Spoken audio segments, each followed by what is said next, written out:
नमस्कार मित्रांनो, घरोघरी मातीच्या चुली या मालिकेच्या आजच्या भागात आपण बघूया जानकी आणि सगळेजण मंदिरात आलेले असतात देवीचं दर्शन घेण्यासाठी आणि देवीची ओटी भरण्यासाठी. देवीचं ओटी भरत असतात तितक्यात त्या बाईच्या अंगात आलेलं असतं आणि ती बाई आता सगळं काही खरं खरं सांगते असं मालती काकूंनी सांगितलेलं असतं आणि बरोबर ती सांगत असते. सगळेजण मन लावून ऐकत असतात. देवी आईचा उदो उदो, देवी आईचा उदो उदो असं करत करत ती बरोबर अगदी जवळ येऊन उभा राहिलेली असते. जानकी तिला आता हळदी कुंकू लावते आणि ती लगेच सांगायला सुरुवात करते. ती बाई आता जानकीकडे बघते आणि म्हणते की चांदणं पसरलं रणरणत्या दुपारी, राजा असोवा रंग आई विना भिकारी, अनाथाला मिळेल माया आईच्या दरबारी, आईची कृपा आहे तुमच्यावरी. तिने बरोबर कोड्यामध्ये सगळं काही सांगून टाकलेलं असतं. झोपी गेलेला काळ जागा होईल, गमावलेलं पुन्हा हातामध्ये येईल. ती जेव्हा म्हणते गमावलेलं पुन्हा हातामध्ये येईल तेव्हा ऋषिकेश जानकीलाही आश्चर्य वाटतं आणि मालती, विक्रम, शरयूला सुद्धा. नेमकी ही कुणाबद्दल काय बोलतीये प्रत्येक जण आपल्या पद्धतीने त्याचा अंदाज लावण्याचा प्रयत्न करतात. तिला काय सांगायचंय तिने सांगून टाकलेलं असतं. तिचा कौल तिने दिलेला असतो. इकडे मात्र ऐश्वर्याचं ऑडिशन चालू झालेलं असतं. असले नमुने आलेले असतात एक एक की बस ऐश्वर्याचं डोकं आता फक्त फुटायचं बाकी राहणार असतं. आजी सारंगला सांभाळतानाच तिचे पुरे हाल झालेले असतात. आता हे वेगवेगळे नमुने बघायचे असतात ऐश्वर्याला.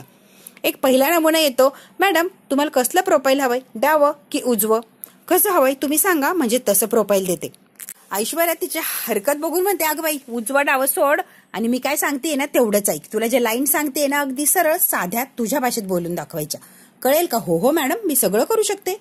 आधी हिला नीट उभं राहायला शिका. अशी काय वाकडी तिकडे उभी राहिली आणि हलू नको सारखी सारखी.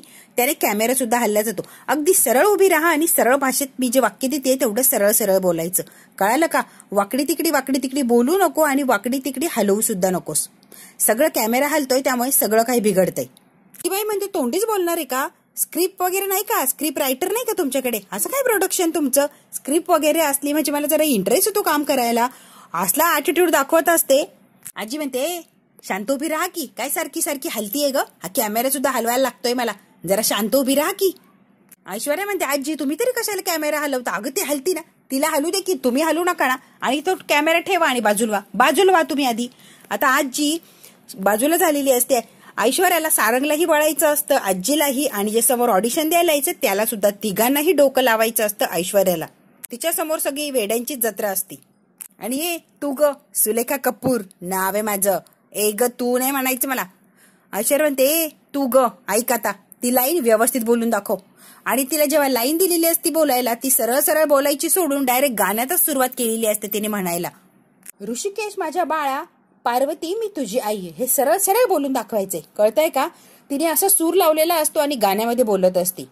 ऐश्वर्या म्हणते कट कट कट, अगं इवळतीयस काय? तुला मी सरळ सरळ म्हणायला लावलं, एवढं काय गाण्यात म्हणतीये? नॉर्मल बोलता येत नाही का? ऐश्वर्या तिला जायला सांगते आणि नेक्स्ट पुढची बोलवते. पुढची ही तशीच असते, तिचं नाव इतकं मोठं असतं. सारंग म्हणतो पेमेंट मात्र एकाच नावाचं मिळणार, नाव जरी मोठं असलं तरी. जी म्हणते झटका क्वीन या कशी तरा तरा गेली. ऐश्वर्या म्हणते नेक्स्ट, मोठ्या आवाजात ओरडलेली असते कारण ती चिडलेली असते सारंगवर आणि आजीवर. फालतूची बडबडच यांनी लावलेली असती काम सोडून, आणि प्रत्येक येईल त्याला काहीतरी वेगळं हे प्रॉम्प्टिंग करत असतात आणि त्याच्यावरच हे हसत असतात. काम सोडून दिलेलं असतं आणि वेगळे उद्योग करत असतात आजी आणि सारंग. ऐश्वर्या चिडते आणि जोरात ओरडते. इकडे मात्र आता मंदिरात जानकी म्हणते की आई तुम्ही काय म्हटलं मला काही फारसा अर्थ कळालेला नाहीये, जरा स्पष्ट सांगता का? म्हणजे तुम्ही काय म्हणताय मला कळेल. ती म्हणते कळेल कळेल लवकरच कळेल, आईची कृपा हाय तुमच्यावर. हरवलेली व्यक्ती परत येणार आहे तुमच्या आयुष्यात. येणारा संकेत नाकारू नका, भूतकाळ नाकारू नका, आहे ते स्वीकारा, सत्य तुमच्या दारात. देवी आई म्हणते की इतक्या दिवसापासून ज्या गोष्टीसाठी मन तुमचं आतुर होतं ते आज पूर्ण होणार आहे. सगळ्या इच्छा पूर्ण होणार, हवंय तसंच सगळं काही घडणार. देवी आई तुमच्या पाठीशी असणार हाय, संकटातून तुमची सुटका करणार हाय. संकटातून सुटका करण्यासाठी देवी आई स्वतः येणार हाय. तेव्हा वाट बघा तुमच्या दारात सगळं काही. आता देवी आई हे दोघांनाही बोललेली असते की फक्त जानकी ऋषिकेशला बोललेली असते, पण दोघांनीही त्यांच्या पद्धतीने आपला आपला असा काही अंदाज लावलेला असतो आणि सगळेजण आता आनंदी झालेले असतात. देवी आईचा उदो उदो सगळेजण एका आवाजात म्हटलेले असतात. देवीचा गजर करतात आणि सगळे मनोभावे नमस्कार करतात. या देवीला सुद्धा आणि जी देवी त्या बाईच्या अंगात आली तिला सुद्धा मनोभावे नमस्कार करतात. ती जे बोललेली असती ते आता तिथे सोडून देत नाही. ऋषिकेश घरी आला तरी ऋषिकेशच्या डोक्यामध्ये ते चालूच असतं. इकडे आता पुढची बाई आलेली असते. आजी म्हणते आता ही कोण आहे? बापरे काय करतेय देवालाच माहिती. ऐश्वर्या म्हणते नी तरी काहीतरी दिवे लावावे, मगाशी काय गाणे म्हणत होती. ऐश्वर्या म्हणते ऍक्शन. ती लगेच रडायला लागलेली असते. ऋषिकेशच्या नावाने अगदी गळाच काढलेला असतो आणि ऋषिकेश माझ्या बाळा मी तुझी आई. आता अशी जोरात रडायला लागलेली असते. इकडून आजी सुद्धा तिच्या सुराला सूर लावते आणि आजी सुद्धा तितक्याच जोरात रडायला लागलेली असते. ऐश्वर्याचं सगळं काही आता डोक्यावरून जातं. ऐश्वर्या इतकी जोरात ओरडते आणि दोघीही शांत बसा. अगं तुम्हाला ऍक्शन डायलॉग बोलायला बोलवलंय, इवळायला नाही. काय इवळताय दोघीच्या दोघी? आजी तुम्हालाही कळत नाही का? अगं तिला जरा सुरच सूर घालत होते. आजी बस करावं तुम्ही. ऐश्वर्या जोरात ओरडते कट आणि निघून जा बाहेर. त्यांना सुद्धा रागाने ती बाहेर काढून देते. आता तिसरा नमुना आलेला असतो, तो सुद्धा त्याच्यापेक्षाही बेहतर असतो. ऋषिकेश ए बाल्या. सगळेजण म्हणतात बाल्या, मी आया आहे तुझी, तू माझा बाल्या. आजी म्हणते आय आय आय. ऐश्वर्या म्हणते ही काय आय हाय बाल्या हाय, हे काय चाललंय? ती सारखी हसतच असते, नुसती डायलॉग बोलायचं सोडून फक्त हसत असते. सारंग म्हणतो हे काय चाललंय, हे काहीतरी वेगळंच दिसतंय बाबा. ऐश्वर्या म्हणते अग्री आई नको, आपल्याला नॉर्मल आहे हवी. ही आगरी भाषा काय बोलते ही? चला कट आणि तुम्ही या, निघा तुम्ही बाहेर. आता परत आलेली असते दुसरी. ती म्हणते री. ऋषिकेश तिला शब्दही उच्चारता येत नसतो, तरी ती ऑडिशन देण्यासाठी आलेली असते. ऋषिकेशची आई म्हणून पार्वतीची भूमिका करणार असते. तिला स्वतः नावही बोलता येत नाही आणि ती आता ऍक्शन सगळं काही करून दाखवायचा प्रयत्न करते, पण तिच्या तोंडातून मात्र एकही शब्द बाहेर येत नसतो. सगळे शब्द ती अशी गुतत बोलत असते. ऐश्वर्या तर डोक्यालाच हात लावून घेते. काय नमुने येत आहे माझ्यासमोर. ऐश्वर्या म्हणते या तुम्ही या, पूर्ण बोलायचं शिकल्या की मग परत या, आपण परत तुमची ऑडिशन घेऊ. आधी शब्द आहे ना स्पष्ट बोलायला शिका. या बरं या तुम्ही आई. आता आजी आता तिच्यासमोर ज्यूस घेत असते आणि ज्यूस पिता ती शूटिंग करत असते. तिचं जे आलेली असती ती डायलॉग वगैरे काही बोलत नाही, डायरेक्ट नाचायलाच लागलेली असते. आजी, सारंग आणि ऐश्वर्या मात्र आता खरंच थक्क झालेले असतात. असे काही नमुने बघायला मिळालेले असतात. ही काहीही डायलॉग वगैरे बोलत नाही आणि डायरेक्ट तिने डान्सच सुरू केलेला असतो. सगळे नमुने असेच असतात. कुणी काहीही करत असतं, ऍक्शन सोडून सगळं काही जमत असतं. कोणी डान्स करतं, कुणी गुतत बोलतं, कुणी नुसतं नाचूनच निघून जातं, कुणी नाचता बोलतं. ऐश्वर्याला अगदी झोप यायला लागलेली असती आणि आजीला मात्र चिप्स खाऊन ज्यूस पिऊन डोकं दुखायला लागलेलं असतं. आजी आता इतकी वेडी झालेली असते की चिप्स खाता डायरेक्ट त्या कॅमेऱ्याचं झाकणच खायला लागलेली असते. आजी आता ह्या नमुन्यांना बघून डोकं इतकं बधीर होतं की डायरेक्ट चिप्सचं कागदच खायला लागलेली असते. ऐश्वर्या डोळे बंद करून ऑडिशन घेत असते. इतकी जोरात ओरडते ऐश्वर्या स्टॉप इट आणि सगळ्यांनी आता बाहेर जा, मला ही ऑडिशनच घ्यायची नाहीये. ऐश्वर्या म्हणते कोण माणूस होता ह्या बायका पाठवणारा? खरंच मी कुणाला फोन लावला आणि त्यांनी काही नमुने पाठवून दिले? एक सुद्धा धडाची बाई पाठवलेली नाही. सगळे काही नमुने, एकाला सुद्धा काही अक्कल नाही. आल्या तोंड वर करत ऑडिशन द्यायला. माझाही फुकटचा वेळ खाल्लाय. अरे बापरे, मला मिळणार आहे की नाही या ऋषिकेशची खोटी आई? अरे देवा, काहीतरी कर आणि त्या ऋषिकेशची खोटी आई मिळवण्यासाठी मदत कर. ऐश्वर्या आता जरा वेळ थांबून घेते, आपण थोडा ब्रेक घेऊ, नाही तर माझं डोकं आहे ना फुटून बाहेर यायचं आता. इकडे मात्र ऋषिकेश त्या घरी आलेले असतात, सेटल झालेले असतात, सामान वगैरे ठेवून ते फ्रेशही झालेले असतात. आता ऋषिकेशच्या मात्र डोक्यात जी आई बोललेली असते देवीच्या मंदिरात तेच विचार चाललेले असतात. ऋषिकेश त्या रूम मध्ये सारखा ये जा करत असतो आणि जे बोलली आहे देवी आई त्याचाच विचार करत असतो. जानकी येते आणि जानकी म्हणते आओ बघा चुलीवरचा गरम गरम चहा आणलाय. असला चहा झाला असणार आहे ना फक्कड की बघाच. पण जानकी एवढं काय सांगत असते त्याच्याकडे ऋषिकेशचं काही एक लक्ष नसतं. जानकी म्हणते आओ मी तुमच्याशी बोलतीये, तुमचं लक्ष कुठं आहे? नकोय मला चहा. आओ काय होतंय तुम्हाला? चहाला नाही म्हणताय, चुलीवरचा चहा आहे, खूप छान आहे, घेऊन तर बघा. नको म्हटलं ना जानकी तुला. अगं जानकी काही झालं नाहीये, पण काय होणार आहे याचा मात्र विचार करतोय. म्हणजे ऋषिकेश तुम्ही काय म्हणताय ना मला काही कळाले नाहीये. अगं जानकी मी त्या मंदिरातल्या बाईचाच विचार करतोय. ती देवी आहे नाही का, ती काय म्हटली आपल्याला की जुन्या माणसांची भेट होणार, आतुरतेने वाट बघताय, ती व्यक्ती आता तुमच्या आयुष्यात येणार, तुमच्या समोर उभी राहणार. याचा अर्थ काय असेल ग जानकी?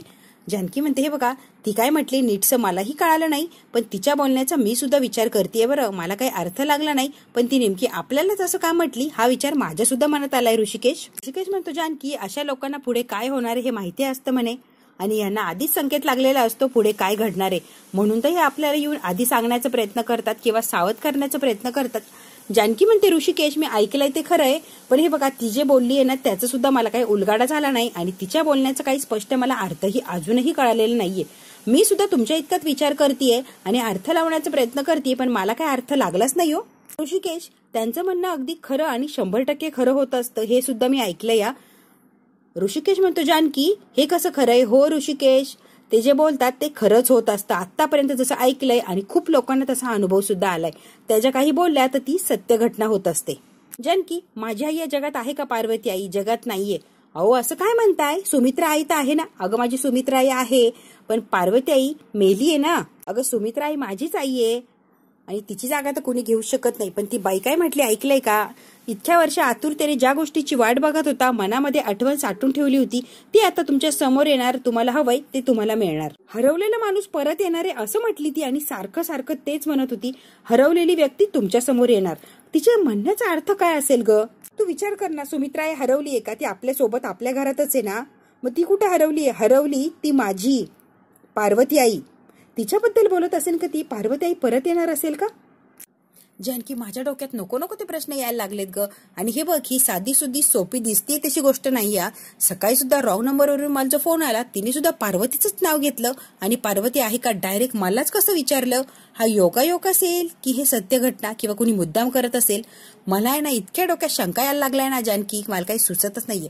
ऋषिकेशला खरंच आता खूप भयानक परिस्थिती झालेली असती. नेमकी सत्य काय असत्य काय, किंवा कुणी फसवणूक करतंय का तो कुठेतरी अडकत चाललाय, त्याला काहीही कळत नसतं. तो म्हणतो सकाळी फोन आला, त्यांनीही पार्वतीचं नाव घेतलं. आता मंदिरात सुद्धा जे हरवलेत ते परत येणार असं ती बाई म्हटली. नेमकी आता माझ्या बाबतीत असं काय घडणार आहे? ऋषिकेशला विचार करून करून डोकं दुखायला लागलेलं असतं. हा योगायोग आहे की कसला संकेत आहे मला तेच कळत नाहीये ग जानकी. विचार करून ना डोकं दुखायला लागले. जानकी म्हणते का हो एवढा काय विचार करताय तुम्ही? विचार केलं तर कोडी सुटणार आहेत का? आणि विचार करून जर काही फरक पडणार असेल तर खुशाल विचार करा. पण तुम्हाला सुद्धा माहिती आहे विचार करून हाती काहीच येणार नाही, फक्त टेन्शनच. मग कशाला नको त्या गोष्टींचा विचार करायचा आहे? आणि ऋषिकेश, जे घडायचं आहे ना ते तर घडून राहणारच आहे. मग तुम्ही विचार करून का तुमचं एवढं डोकं हे करताय तुम्ही? त्यामुळे विचार करू नका, एकदम शांत बसा. हा चहा घ्या बरं. चहा पिले की तुम्हाला जरा बरं वाटेल. आता ऋषिकेश चहा घेतो आणि पितो. कसा झालाय चहा? छान झालाय. चुलीवरचा चहा आहे बरं का, छानच झाला असणार आहे. जानकी म्हणते चहा घ्या. चहा घेतला की डोकं जरा शांत होईल आणि विचार करू नका बरं. जे व्हायचंय ना ते तर होणारच आहे. ऋषिकेश, तुम्ही अगदी शांत व्हा बरं. इतक्या लांब आलोय ना आपण, आता जरा चांगला विचार करू ना. मग का डोक्यात कुठलं खूळ घालून उगाच तुम्ही सगळं काही डोक्याचा भोगा करताय? चहा कसा झालाय सांगता का एकदा परत? अगं छान झालाय सांगितलं ना ग बाई. इकडे यांनी आता दम खाल्लेला असतो, जरा नाश्ता पाणी झालेला असतं आणि परत त्यांची सुरुवात झालेली असती ऑडिशनला. आता परत एक बाई आलेली असती आणि तिची आता ऑडिशन सुरू असते. ऐश्वर्या जरा ताकद आलेली असते यांच्याशी बोलायला. ती बाई म्हणते ऋषिकेश, मी तुझा बाळा, तू माझी आई पार्वती. अरे बाळा ऋषिकेश, तू माझी आई, मी तुझा बाळा, तुझी आई. ए हॅलो, शांत बसा. काय बाळा तुझी आई? ऋषिकेश, वाक्य तरी धड बोलता येते का तुम्हाला? वाक्य काय दिलंय साधं? ऋषिकेश बाळा, मी तुझी आई पार्वती. आणि तुम्ही काय म्हणताय? पार्वती आई, मी तुझा बाळा. अहो वाक्य तरी बोलता येतं का? ऐश्वर्या म्हणते तुम्ही ना आता बाहेर जा. ऋषिकेश, मी तुझी आई, तू माझा बाळा. काय लावलंय तुम्हाला? एक वाक्य तरी धड बोलता येतंय का? ती तुमची आई कशी असणार? तुम्ही त्याची आई असणार ना. माऊ वाक्य नीट बोला की. पण असं करा, तुम्ही आता बाहेर जा, चांगली प्रॅक्टिस करा. वाक्य असं परफेक्ट तुम्ही तोंडपाठ करा, अगदी व्यवस्थित. मागे पुढे खालीवर करू नका. तुमचं वाक्य तुम्हीच आणि त्याचं वाक्य त्यालाच द्या. कळतंय का? जा आता तुम्ही आणि व्यवस्थित तयारी करून या. प्लीज तुम्ही निघा. म्हणते मॅडम एक चान्स द्या ना, एक चान्स द्या. बरं ठीक आहे बोला. ऋषिकेश, मी तुझा बाळा, तू माझी आई पार्वती आई. अहो प्लीज तुम्ही बंद करा ना. तुम्हाला इतकं समजून सांगितलं, जा नीट प्रॅक्टिस करून या. का तुम्ही चान्स मागताय? प्लीज निघा. सारंग नाही तर डोक्यालाच हात लावलेला असतो ह्या बायकांचे पराक्रम बघून. ऐश्वर्या म्हणते सारंग काय चाललंय? कुणीतरी नीट व्यवस्थित काहीतरी पार्वतीची ऍक्टिंग करणारी एकतरी बाई व्यवस्थित मिळू द्या. काय नमुने भरलेत भरमसाठ. एकीला सुद्धा अक्कल नाही, एकीला वाक्य सुद्धा बोलता येत नाहीये. बापरे देवा, कसं होणार रे माझं डोकं आहे ना, खरंच संध्याकाळपर्यंत डोकं राहणारच नाहीये. आता एक चांगलीच आई आलेली असते. आजी म्हणते मी सांगते. नाना तुम्ही मला ओळखलं? अहो मी तुमची पार्वती. बोला बरं मॅडम, आता छान बोला, आता चूक करू नका. आजी म्हणते रोल कॅमेरा ऍक्शन स्टार्ट. ती बाई म्हणते अबे नाना, ओळखलं का मला? मी तुझी पार्वती. आजी म्हणते काय? ए नाना? काय बे नाना? अगं तुझा नवरा आहे तो, नीट बोल नीट बोल. आता ती म्हणते काय नवरा? कोण नाना बिना माझा नवरा? ए म्हातारे, नवरा नाही तो नाना बिना माझा. आता मात्र ऑडिशन घ्यायची, पार्वती आई शोधायची, हे खूप लांब राहिलेलं असतं. कारण आजी आणि ती बाई दोघींमध्ये असली काही भांडणं लागलेली असतात की बस नाना बिना कोणी नवरा नाही, म्हातारे माझा नवरा घरी आहे. कसलं काय नवरा बिवरा ऍक्शन करायला लावती ग? पोराचं ऍक्शन करायची म्हणून बोलवलंय मला आणि इथे नवरा काय सांगते? म्हातारे, लाज वाटत नाही का तुला? इतके काय भांडणं सुरू झालेले असतात. ऐश्वर्या म्हणते, वा, मला जे काम करायचंय, माझं काम लांब आहे आणि यांचीच भांडणं मी सोडवतीये. ऐश्वर्या चिडते आणि शेवटी पॅकअप करून टाकते. पॅकअप. आता सगळं हे बंद करा, नाही तर सगळ्यांना मारीन मी आता. तर सगळ्या बायका गेलेल्या असतात बाहेर आणि सगळे हे शांत बसलेले असतात. आजी म्हणते, ऐश्वर्या, माझं डोकं दुखायला लागलंय ग, नुसतं खाऊन खाऊन. किती खातीये मी, तरी माझं डोकं दुखतच आहे. सारंग म्हणतो, नाही तर काय ग आजी, माझं सुद्धा आहे ना डोक्याची अशी वाट लागली ना. काय बायका होत्या ह्या वेड्यासारख्या वागत, माझं डोकं आहे ना खरंच वाटच लागली ग आजी. ऐश्वर्याने डायरेक्ट डोक्यालाच हात लावलेला असतो, कारण एवढं काय प्रयत्न करून तिच्या हाताला काही यश आलेलंच नसतं. सगळे प्रयत्न करता शेवटी त्यांना पार्वती आई काही मिळत नाही. सारंग म्हणतो, तुला माहितीये का आजी, मला असं वाटतंय की पार्वती आई आपल्याला मिळतच नाही. काय माहिती आपला शोध असाच राहतो की काय? इतक्या वेळात आपल्याला पार्वती आई मिळायला हवी होती, पण मला असं वाटतंय ना पार्वती आई आपल्याला काही मिळणार नाही. आपला जो प्लॅन आहे ना तो काही सक्सेस होणारच नाही. कसं वाटतंय का आजी तुला? अरे सारंग, आजी म्हणते, आडनाव मोठं आणि लक्षण खोटं. एक सुद्धा बाई धड सापडायला तयार नाही. खरंच अवघड आहे दिसतंय सारंग. खरंच तू म्हणतोय ना तसंच आहे. आजी म्हणते, काय रे सारंग, कुणाला शोधायचं त्या पार्वतीच्या कामा करता? पण माझ्या काय मनात आलंय माहितीये का, एक उपाय आहे माझ्याकडे. ऐश्वर्या म्हणते, काय आता? एक जालिम उपाय माझ्याकडे, जालिम उपाय. मीच होती की पार्वती? इकडे तिकडे शोधण्यापेक्षा आहे ना मी स्वतः पार्वती होते. आजी, तू आणि पार्वती. आजी म्हणते, अगं ऐश्वर्या, याला काय माहित नाहीये, तुझे आजोबा आहे ना, आजोबा नाटक कंपनीमध्ये तुझे आजोबा होते. नाटक कंपनीत आजी आजोबा होते, तू नव्हती ग. अरे नाटक कंपनीत तुझे आजोबा चहावाले होते. काय यार आजी, चहावाले बाबा, आणि काय कौतुक सांगतेय मला. अरे मग सगळी नाटकं बघितलीये मी. सगळी नाटकं अशी मन लावून बघायची ना की बस. आजी म्हणती, सगळी नाटकं अगदी जवळून बघितली ना, त्यामुळे नाटकाच्या पात्रामध्ये कसं जिरायचंय ना अगदी जवळून बघितलंय मी. तंत माहितीये मला. असं कॅरेक्टर करते ना मी, बघतच राहा. आता मी स्वतः करतेय पार्वतीचं कॅरेक्टर. आजी म्हणते, मी तुला करून दाखवते रे सारंग, म्हणजे तुला विश्वास बसेल. आजी, करून दाखवच ग तू, मी पण बघतो आता कशी ऍक्शन करतीये. इकडे मात्र आता शरयू आणि तो कार्तिक इतके चांगले मित्र झालेले असतात, चांगलं जुळत असतं, चांगली गट्टी, आणि इतक्या आनंदाने खेळत असतात, उड्या मारत असतात. तिथलं ते गार्डन असतं घरापुढे, त्या गार्डन मध्येही ते खेळत असतात. अगदी घट्ट मैत्री झालेली असते. थोड्या वेळात ह्या कार्तिकने विक्रांतला तर त्याच्या जवळ केलेलंच असतं, या शरयूला सुद्धा जवळची मैत्रीण करून टाकलेलं असतं. आणि आता हे दोघं धिंगाणा घालत असतात, एकमेकांसोबत खेळत असतात, अगदी जवळ आलेली असतात. आणि शरयू सुद्धा खूप प्रेमाने त्याला मायाही करत असते. हे मात्र लांबून जानकी बघत असते आणि जानकीला इतका आनंद होतो आणि आनंदासोबत ती लगेच ऋषिकेशला बोलवते. इकडे ऋषिकेश, इकडे या. ऋषिकेश म्हणतो, काय ग, बघा की कसली मैत्री आहे दोघांची, आणि एवढ्या थोड्या वेळात किती घट्ट मैत्री झालीये. ऋषिकेश शरयूला आणि त्या कार्तिकला बघतो आणि ऋषिकेशला सुद्धा खूप आनंद झालेला असतो. ऋषिकेशला फक्त आनंद होतो, खरा विचार चालू झालेला असतो जानकीच्या डोक्यामध्ये. जानकी लगेच त्या कार्तिककडे एका मुलगा दत्तक घ्यावा या दृष्टीने बघत असते आणि तिला लगेच आठवतं की शरयूला सुद्धा मुलगा नाही किंवा त्याला सुद्धा आईबाप नाही, म्हणजे दोघांनाही एकमेकांची गरज पूर्ण करता येईल. आता जानकीने तिच्या मनात तिच्या पद्धतीने विचार सुचवलेला असतो आणि आता ती डायरेक्ट विचार करतीये म्हटल्यावर ती कोणाला तरी सांगणारच. पण सध्या तरी या दोघांची मैत्री किंवा बॉन्डिंग बघून तिला असं वाटतं की खरंच यांनी जर कार्तिकला दत्तक घेतलं तर किती बरं होणार. पण जानकीला आधी सगळ्यांसोबत बोलायला लागणार, तिला एकटीला विचार करून कसं जमणार. इकडे आता आजीची ऍक्शन चालू झालेली असते, रोलिंग ऍक्सिंग, आणि आजी आता पार्वतीच्या कॅरेक्टरमध्ये घुसलेली असते. आजी म्हणते, सारंग आता लक्ष दे बरं.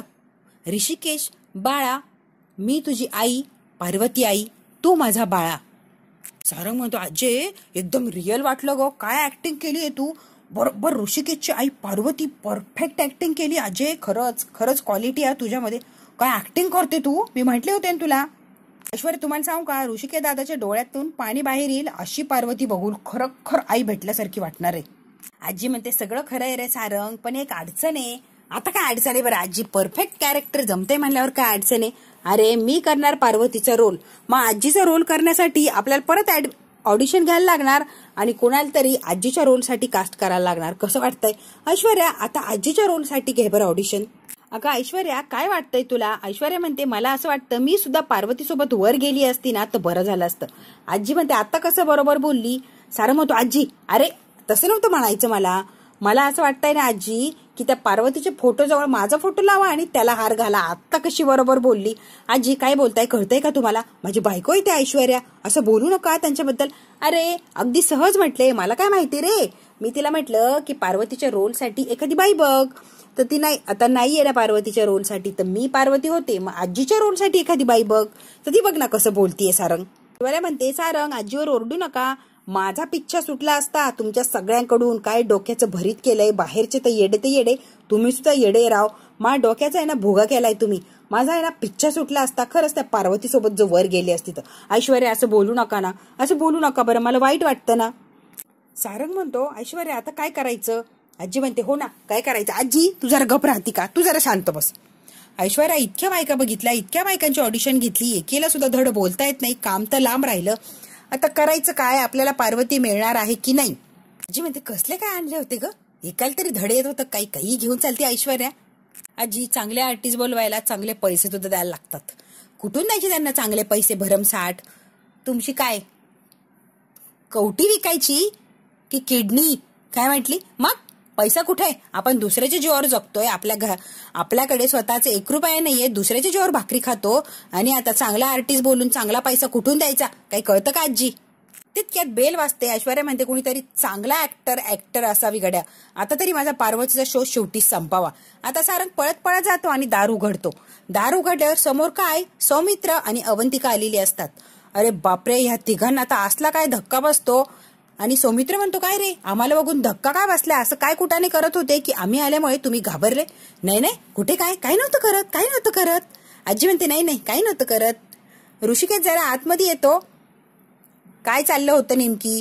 अवंतिका म्हणते, अगं ऐश्वर्या, काय धक्का बिक्का बसला काय तुला? घाबरली काय? तुला पाहून कशाला घाबरेल मी? आणि तुला पाहून घाबरायला मी काय चोरी बिरी करत होते का? माझ्याच घरात कशाला चोरी करेल? अवंतिका हसायला लागलेली असते. अगं तुझं घर नाहीये, हे दुसऱ्याच्या घरात तू सापासारखी बसलीये तिथे मांडी घालून. दुसऱ्याचं घर आहे, तुझं घर नाही. आणि तुझं घर म्हणायला लायकी आहे का? काय काय कारनामे केलेत ना, जरा मागं वळून बघ, म्हणजे कळेल घर कुणाचं आहे. ऐश्वर्या आता अवंतिका आणि ऐश्वर्या दारातच भांडायला लागलेले असतात. सौमित्र म्हणतो, अगं आत्ता चालूय, जरा घरात जाऊन शांत हो, मग भांडू, जरा शांत बसा. म्हणून हे दोघं जण आतमध्ये आलेले असतात. तर बघतात तर काय, आतमध्ये कॅमेरा वगैरे सगळं काही सेटअप लावलेला असतो. हे कॅमेरा वगैरे सेटअप कशासाठी आहे इतक्या वेळा सौमित्र विचारतो, पण याच्यातलं कोणीही त्याला काही उत्तरच देत नाही. सारंग म्हणतो, वहिनी तुम्ही जरा व्यवस्थित बोला, माझी बायको आहे ती. इकडे मात्र आता जानकीने सगळ्यांना बोलवलेलं असतं आणि मी मुद्दाम बोलवलंय, मालते काकू तुम्ही विचार केलाय का मी जे म्हटले बाळ दत्तक घ्याय त्याबद्दल? हो अगं विचार केला, पण विक्रांत म्हटला खूप मोठी प्रोसिजर असते आणि याच्यासाठी खूप वेळ लागतो. हो मीच आईला म्हटलो की खूप मोठी लिस्ट असती, नंबर यायला खूप वेळ लागतो. जानकी म्हणते, मूल जर घरात असेल तर वेटिंग लिस्ट काहीच लागणार नाही, डायरेक्ट मुलंच आपल्याला मिळेल. काय म्हणणं आहे तुमचं? मित्रांनो हा भाग इथेच संपतो. पुढच्या भागात काय होणार थोडक्यात बघू. सौमित्राने आणि अवंतिकाने जानकीला फोन लावलेला असतो, आम्ही इथे आलो सरप्राईज द्यायला, आम्हाला सरप्राईज मिळाला की तुम्हीच बाहेर आहे. हो अगं 2 दिवसात येतोच आम्ही. अगं बहिणी तुला माहितीये का, इथे कॅमेरा वगैरे वेगळेच काहीतरी चाललंय, काहीतरी भयानक आहे इथे. घरातल्या लोकांचे उद्योग अगदी बघण्यासारखे आहे. वहिनी तू लवकरात लवकर ये. जानकी डायरेक्ट गंगाधर काकांना बोलवते आणि म्हणते, कार्तिकचा लहानपणापासून तुम्ही सांभाळ करता, त्याला जर आई वडील मिळाले आणि त्याला जर दत्तक घेतलं तर कसं तुम्हाला चालणार आहे का? आता डायरेक्ट उठतात आणि म्हणतात मला चालणार नाही किंवा कार्तिकला मला दत्तक सुद्धा द्यायचं नाहीये. आता मित्रांनो बघू गंगाधर काका ऐकतात का जानकीने समजून सांगितल्यावर आणि कार्तिकला शरयूला दत्तक देण्यासाठी तयार होतात का, हे मात्र उद्याच्या भागातच बघूया. हा भाग इथेच संपतो. व्हिडिओ आवडल्यास लाईक शेअर सबस्क्राईब नक्की करा. धन्यवाद.